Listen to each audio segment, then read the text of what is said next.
J'ai les livres, j'ai le matcha et j'ai mes notes. Je crois qu'on est parti sur un récap lecture du mois d'avril. J'ai trop d'énergie. En même temps, je fais mon 12e matcha de la journée. Pas du tout. C'est pas vrai, c'est que mon deuxième. Si vous n'avez pas vu, j'ai testé un nouveau matcha, qui est donc celui que j'ai fait aujourd'hui. Allez voir sur Instagram, TikTok. Ah, mais j'ai mis aussi en short. Bon, allez voir. On va organiser ce récap lecture en deux-trois parties. La première partie concernera la sélection du prix du meilleur roman point. Si vous ne le savez pas encore, je suis juré, enfin, j'ai été, puisque ça y est, j'ai donné mon vote, mais je ferai peut-être une vidéo dédiée plutôt sur Instagram et TikTok euh, sur mon expérience en tant que juré. C'était la première fois, juré d'un prix. Voilà, si ça vous intéresse, n'hésitez pas à me dire en commentaire. La seconde partie va concerner un roman et un journal. Voilà. Et la troisième, vous vous en doutez, vous me connaissez un petit peu maintenant, de la poésie. Parce que on n'en a jamais assez. Le premier livre dont je peux vous parler, c'est Le premier homme du monde de Raphaël Alix, qui est un court livre qui raconte l'histoire d'un couple qui est très amoureux, pas mal dans le cliché, aller danser le soir sous la lune, danser le tango si je dis pas de bêtises, au bord de la Seine. Ils sont très amoureux, très in love, ça fait vraiment comédie romantique à fond. Et puis il vient un moment où la femme veut un enfant. Au départ, son mari est pas hyper chaud, mais il se dit ok, on va essayer. Et puis arrive quelque chose d'assez particulier, c'est-à-dire que le mari tombe enceinte. Et tout le roman est basé là-dessus. Je vous spoil absolument rien, hein, c'est écrit dans la quatrième de couve, c'est le sujet. J'ai trouvé que le sujet était intéressant, mais assez plat, assez platement amené, dans le sens où il y a plein d'actions, mais qui font pas beaucoup sens. Enfin, j'arrive pas bien à comprendre. Il y a un moment donné où le mari va se retrouver à être dans un hôpital psychiatrique. Je comprends l'idée, mais je trouve ça tellement improbable que tout ça se passe comme ça. Euh, c'est pas le sujet principal, c'est-à-dire un homme enceint qui me pose problème et que je trouve improbable, pas du tout, mais c'est tout ce qu'il y a autour que je trouve assez plat et d'autant plus que je vous la raconte pas du tout, mais la fin, on s'en doute, il y a rien d'extraordinaire et elle reste plate. Donc j'ai pas ultra adoré. J'ai pas ultra adoré ce livre. J'ai trouvé ça mignon mais sans plus. Après, je pense que de base, je suis pas tout à fait le public à lire ce genre d'histoire d'amour ultra romantique, ultra dans le cliché. Le second roman dont je peux vous parler, c'est Le pays au long de nuages de Christine Ferré-Fleury, que j'ai trouvé un petit peu plus intéressant. Il y a vraiment ce côté répondant. Un chapitre, on va suivre une des deux femmes. Un autre chapitre, on va suivre la deuxième femme qui vont à un moment donné se retrouver avec une troisième femme. Il y a vraiment cette histoire de sororité. Il y a des passages très très forts émotionnellement. Ça n'a pas été mon préféré de la sélection. Encore une fois, vous saurez quel a été mon vote. Il y en a eu deux, trois sur lesquels j'ai vraiment hésité. Mais c'est un très chouette roman dans lequel on accompagne vraiment en fait les personnages féminins. Le prochain livre, c'est Les Sirènes d'Asvedra de Tom Charby. J'ai abandonné ce livre. Mais j'ai même pas abandonné ce livre à la moitié. J'ai abandonné ce livre au bout de quelques pages. J'ai pas de temps à donner à des livres d'hommes, écrits par des hommes, pour des hommes, avec un personnage masculin qui ont un regard pas possible sur les femmes. Il y en a un autre de la sélection dont je vous ai déjà parlé qui m'a vraiment fait cet effet-là. Là, c'est un petit peu différent, c'est-à-dire que le narrateur, ou en tout cas, je suis pas arrivée jusque-là, ne sexualise pas toutes les femmes, mais il en parle d'une manière exécrable. C'est-à-dire que au bout de, je sais pas moi, 5 pages, il y a une première femme qui apparaît dans l'histoire et il l'appelle la grosse dinde. Voilà, bah, je vous donne, voilà, je vais être très honnête, j'ai abandonné ce livre. Moi, je peux pas, j'ai pas de temps à donner à ça. Il y a des centaines et des centaines d'écrivaines qui parlent des femmes d'une façon tellement intéressante et parfois aussi des hommes, même si je préfère quand même lire des femmes quoi qu'il arrive. Mais non, là vraiment, too much pour moi. J'ai abandonné ce livre. Et on termine, c'est combien 4 livres que j'ai lus donc pour le prix ce mois-ci. avec Les chiens de faïence de Thomas Louis, que j'ai beaucoup aimé. Voilà, bah ouais, c'est un homme, j'ai quand même beaucoup aimé ce livre. En fait, voilà pourquoi je l'ai aimé, parce que c'est complètement absurde. L'histoire, c'est qu'on va suivre une famille qui va vivre des suicides un peu à répétition. D'abord le grand-père, ensuite la grand-mère, etc., etc. On se doute de comment va se passer l'histoire. Même si je ne raconterai pas la fin, ce serait dommage. On se doute du déroulé de l'histoire, même si c'est toujours un petit peu loufoque de les scènes où ça arrive. Le sujet paraît pas hyper joyeux comme ça, mais je vous promets que c'est une écriture très simple qui pousse à ce côté loufoque et absurde, et moi c'est tout ce que j'aime. Ça c'est un roman, cet été lisez-le, parce que vraiment je l'ai trouvé très très chouette. On enchaîne avec Mes mauvaises pensées de Nina Bouraoui, dont je vous ai déjà parlé en fait dans mon dernier récap lecture parce que je l'avais déjà commencé. Donc je vais redire un petit peu ce que j'avais dit, c'est-à-dire que c'est un flux de pensée d'une narratrice face à sa thérapeute, narratrice slash autrice, hein, c'est de l'autofiction. C'est vraiment génial, moi j'adore Nina Bouraoui, vous le savez, j'en ai déjà parlé, j'ai déjà dit tout ça sur ce livre. J'ai pas grand chose à dire de plus, si ce n'est que c'est pas le livre par lequel je commencerai pour découvrir cette autrice, mais c'est un livre assez incontournable quand même. Qu'on veuille découvrir Nina Bouraoui ou non.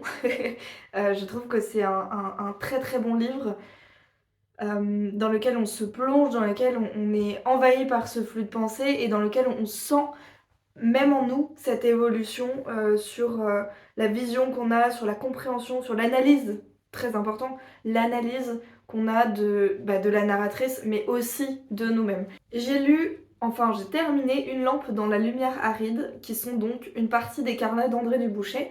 Si vous me connaissez un peu, vous savez qu'André Dubouchet et moi, c'est une grande histoire d'amour. J'aime ce poète d'un amour inconditionnel. André Dubouchet, il laisse une véritable place au silence. Ce livre-là, enfin ces journaux du coup, j'ai beaucoup mis de signets.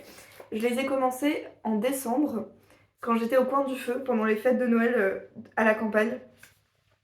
Et je sais pas pourquoi j'ai pas repris le temps après.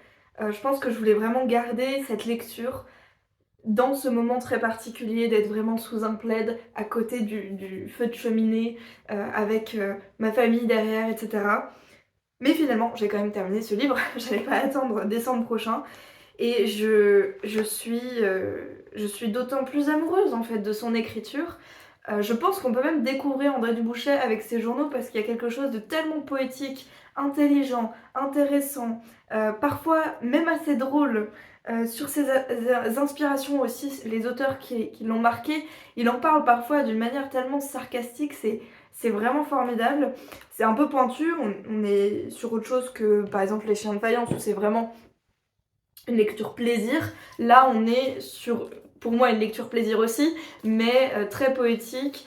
On découvre aussi ce que c'est que d'être un poète, ce qui n'est pas évident, on l'a pas forcément partout, mais il en parle d'une façon vraiment génialissime. Et on termine enfin avec les 3 livres de poésie que j'ai lus ce mois-ci. En premier, un livre de poésie, un recueil de poésie de Charles Bukowski, Tempête pour les morts et les vivants. Je n'ai pas eu de retour pour savoir si c'était bien de commencer par là, avec Bukowski en poésie, j'entends. Mais soit je l'ai lu, bon, vous voyez que j'ai quand même mis pas mal de signets. Ce que je vous avais dit la dernière fois, c'était que ça se rapprochait selon moi de Brotigan. Je vais argumenter un peu plus là maintenant. C'est que ça se rapproche de Brotigan dans ce côté très américain, très porté aussi sur la sexualité, etc. Mais en plus brutal, en plus masculin. Après, quand on s'intéresse un petit peu à la vie de Bukowski, à qui il était, de quelle sorte de mal il était rongé, on se doute qu'il n'y a pas une volonté d'être, comment dire, violent. Mais c'est beaucoup plus cru, beaucoup plus direct, beaucoup plus franc, beaucoup plus grossier et vulgaire que Brotigan. Il y a quand même un certain nombre de poèmes qui m'ont marqué, mais pour vous dire, je pense que ça dérangerait pas mal de féministes. Ça, je vais être claire. Moi, ça m'a dérangée par moments, tout en connaissant un petit peu sa vie. Disons qu'il y a des poèmes que je peux pas lire sur internet, quoi. Attention, Pizarnik, Si vous lisez un peu de poésie, lisez Pizarnik. Si vous n'avez pas lu Pizarnik, lisez Pizarnik. Là, on est sur la parution des œuvres 2, c'est-à-dire de la reparution des œuvres complètes de Pizarnik. Pizarnik, c'est une poétesse, elle a écrit des journaux aussi, une pièce de théâtre qui est à l'intérieur de celui-ci. Je l'attendais, ce deuxième tome, entre guillemets. Mais je dois vous avouer que j'ai été un petit peu frustrée, un petit peu déçue. Non pas parce qu'il n'y avait pas que de la poésie, mais parce que le mélange, peut-être aussi comment il a été construit, m'a semblé assez incohérent. Je pense qu'il y a un autre facteur qu'il faut vraiment que je précise, c'est que j'ai pas tellement pris le temps ce mois-ci de lire. On dirait que j'ai lu beaucoup de livres, mais en fait j'ai lu beaucoup de livres les 2 premières semaines, même pas, les 10 premiers jours d'avril, et en fait là j'étais sur une énorme panne de lecture. Bref, il s'est passé des trucs, je vous en parlerai peut-être, en tout cas pas dans les détails, mais voilà, il s'est passé pas mal de choses fin avril qui font que c'était un peu en second plan, la lecture malheureusement. Mais soit, du coup j'étais pas plongée 100% dedans. Et je pense que Pizarnik, il faut se plonger 100% dedans, surtout dans tous les extraits de journaux qu'il y a dedans. Un poil déçu, voilà, un poil déçu. Je pense que si vous voulez découvrir Pizarnik, c'est beaucoup mieux de découvrir œuvre 1 ou d'aller directement vers ces journaux si c'est ce format-là qui vous plaît. Mais après, voilà, je pense que je le relirai peut-être, je le refeuilleterai peut-être afin d'avoir un peu plus de consistance à en dire. Mais quoi qu'il en soit, Pizarnik c'est hyper important à lire si vous voulez découvrir la poésie. C'est vraiment un nom important. Je viens de me rendre compte que j'avais oublié un livre de la sélection. Meta Arditi, Tu seras mon père, mais je vous en ai parlé un petit peu dans mon dernier vlog. Je ne l'ai pas terminé, c'est pour ça que là je le mets, mais je vais le terminer. En fait, quand je filme cette vidéo, on n'est pas encore la toute fin du mois, et de toute façon cette vidéo ne sortira pas à la toute fin du mois. Donc je l'aurai terminé d'ici là. Si vous n'avez pas vu mon dernier vlog, en gros ce que j'en dis, et je pense toujours la même chose, c'est que je me suis complètement plongée dans les 100 premières pages. J'ai beaucoup aimé, on est vraiment plongé dans beaucoup de sonorités, entre autres italiennes. Il y a une vraie intrigue qui est super intéressante. En effet, je dis en effet parce que dans le jury on s'était un petit peu dit ça, ne lisez pas l'arrière de couverture parce qu'il y a des choses qui vont vous être spoilées. Voilà, ça c'est un peu nul, même si en réalité ça arrive assez vite dans le roman, ce qui est spoilé. Voilà, donc pour la suite, comme je ne l'ai pas terminé, je peux pas tout de suite vous dire si c'est vraiment dommage pour le reste du roman. En tout cas pour l'instant j'adore, l'écriture est super, ça parle aussi de théâtre donc j'aime vraiment beaucoup. Ça pour le coup, bah allez je vous le dis, c'est pas pour celui-ci que j'ai voté, mais parce que je l'ai pas terminé, ça m'embêtait de voter pour un livre que j'avais pas terminé. Mais franchement il était dans mon top 3. Et on termine enfin avec un recueil de poésie d'Hélène Dorion. Ma chouchoute. J'aime Hélène Dorion d'un amour qui est inexplicable, qui est intime, qui est très très fort, très intense. Je suis tombée par hasard sur ce recueil qui est en fait sorti en 2018, mais j'étais tellement contente de l'avoir comme ça en librairie, par hasard, au fin fond d'un rayon poésie, que je me suis dit c'est ton moment Justine, prends-le, lis-le et on retrouve cet aspect silence, méditation. J'ai fait un réel, il me semble, réel et TikTok, dans lequel je vous parle à chaud de ce recueil-là. Je vais essayer de faire un petit peu plus ça à partir du mois prochain. Parce que je pense que c'est intéressant d'avoir des petites revues comme ça, si ça vous intéresse. Pareil, n'hésitez pas à me le dire en commentaire. Moi, vos retours m'aident beaucoup à savoir vers où aller. Donc voilà, si vous voulez lire une poétesse qui fait vraiment, mais vraiment du bien au cœur, lisez Hélène Dorion, que ce soit celui-ci, Mes forêts, Cœur comme livre d'amour. Vraiment, lisez Hélène Dorion, ça fait du bien. C'est vraiment une bulle, une parenthèse quand on la lit, c'est un truc de fou quoi. Sur ces belles paroles, n'hésitez pas aussi à me dire en commentaire si vous avez lu des livres, ce qui vous a plu, si vous avez déjà lu les livres, certains livres que j'ai présentés. On est là pour le partage et pour l'échange. dans la bienveillance toujours.